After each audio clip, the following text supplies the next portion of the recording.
One-trick Phoney. Well, it hasn't taken long, of course, for Harry's wife to make a reappearance shortly after the coronation, because her narcissism demands that she brings attention back onto her. And, in parts passing, with regard to Take a Hike and the Belt of Mystery, I have detailed why she did as she did and what all of that was about.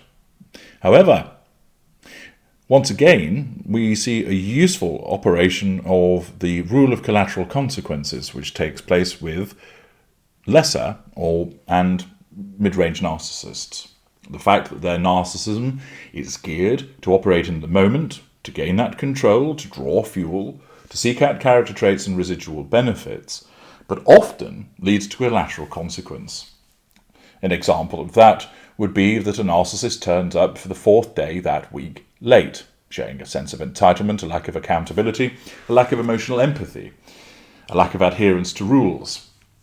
The manager of that middle lesser narcissist states, "This is the fourth time this week you've turned up late. I'm now going to have to put you to a disciplinary matter." That, of course, is challenge fuel. There is a threat to the narcissist's sense of control, although he doesn't see it as such, but his narcissism, if it had a voice, would be saying, "Red alert, incoming threat to control must be nullified. What options have we got?" And with this being a middle lesser, there's a particularly harsh ignition of heated fury, and one of the manipulations, rudimentary as it is to use physical violence. And therefore, in order to nullify the threat to control posed by a manager stating that this individual will be disciplined, the narcissist lashes out and punches that manager, putting him on his backside. That, of course, has nullified the threat to control. The narcissism has done its job and has done so brilliantly. However, the manager then gets up and states, "You're fired." That is the collateral consequence of the assertion of control over the manager by punching him. Of course, then stating, "You're fired," is yet more challenge fuel provided by the manager's reaction to being punched and a threat to control by them firing the narcissist. The narcissist responds by saying, "Fuck you, I didn't want to work here anyway, you're all arseholes," and responds with dismissiveness and insult and storms off. Assertion of control by provocation and then withdrawal. Control has been obtained once again. But there's another collateral consequence. It's highly unlikely that he will ever be allowed back to work there, and it may well be that further action will be taken against him, perhaps a criminal prosecution. And thus, these types of narcissists, the range of lessers and the range of mid-range narcissists, regularly have collateral consequences. And this is once again the case for Harry's wife. Because in GB News, the article by Jack Walters tells us, Harry's wife accused of phony first public appearance since coronation. Thus, she makes an appearance hiking, which is an assertion of control by saying, "Hey, look at me," to bring attention back onto her following the coronation. People, of course, react to it. There's newspaper coverage, broadcast news coverage, social media coverage. Lots of fuel goes her way. But much of it is challenge fuel, criticising her for the appearance, moaning again about the fact that she's drawing attention onto herself, and of course various critical comments about how she looked. It then goes further that there is additional commentary about the fact that she made an appearance by way of criticising why she's doing it. And this is what we have here. Harry's wife's first public appearance since the coronation was phony as could be, a royal expert has claimed, or challenge fuel. The Duchess of Sussex, 41, was snapped looking cheerful on a hike with her friends near her home in Montecchio, just one day after King Charles's coronation. The mother of two turned down an invitation from Buckingham Palace as she opted to stay stateside with Prince Archie and Princess Lilibet. Prince Harry attended the coronation but quickly jetted off to California after leaving from Heathrow Airport immediately after his father's Westminster Abbey service. A royal expert slammed Harry's wife over her appearance on Sunday.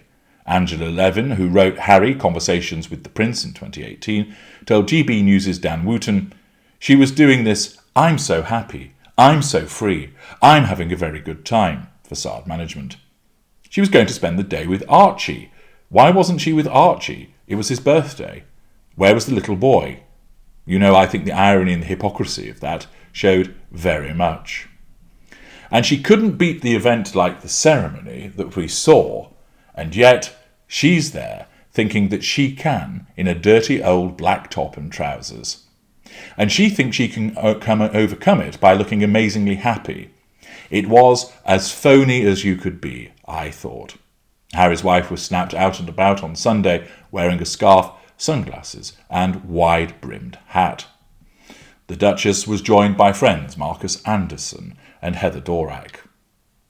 Buckingham Palace and a spokesman for the Sussexes confirm only Prince Harry would attend Saturday's coronation service in near identical statements.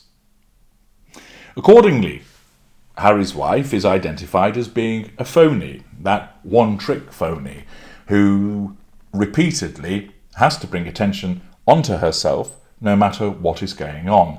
And this time it's GB News and Angela Levin that pick up on this and criticise her for it. Harry's wife, of course, may well not know about this criticism because she may not look at this news. And if she does, she will just dismiss it. Once again, despite there being an absolute tsunami of critical commentary about her behaviour, pointing to the evidence, her narcissism simply does not allow her to compute all of this and does not cause her to think, once again, people are criticising what I've done, calling me an attention seeker, calling me a phony. Could there be some substance in what they're saying about me? Her hermetically sealed self-defence mechanism, that is her narcissism, basically doesn't allow her to even contemplate it. There isn't an instance of her thinking to herself, this could actually be accurate, couldn't it? It's rejected out of hand. That is how effective her narcissism is. And this is why she keeps behaving in the way that she does. Because it's like she has 4 prime directives. Directive 1, all appliances must be kept under control, brought under control and kept under control at all times. Prime Directive 2, fuel must be obtained wherever possible. Prime Directive 3, character trait acquisition must take place. Prime Directive 4, residual benefits must be obtained. And she has to obey those prime directives. Not necessarily all of them at once, always number 1, and often 1 and 2 together, and sometimes 3 and 4. But that's what governs her behaviour. And when it comes to interactions with other people, that's what dominates and controls her in the way that she interacts. She doesn't think to herself, do you know what? I'll go for a hike, but I won't have it covered by the paparazzi. She doesn't think there's a problem with it. She doesn't think ahead.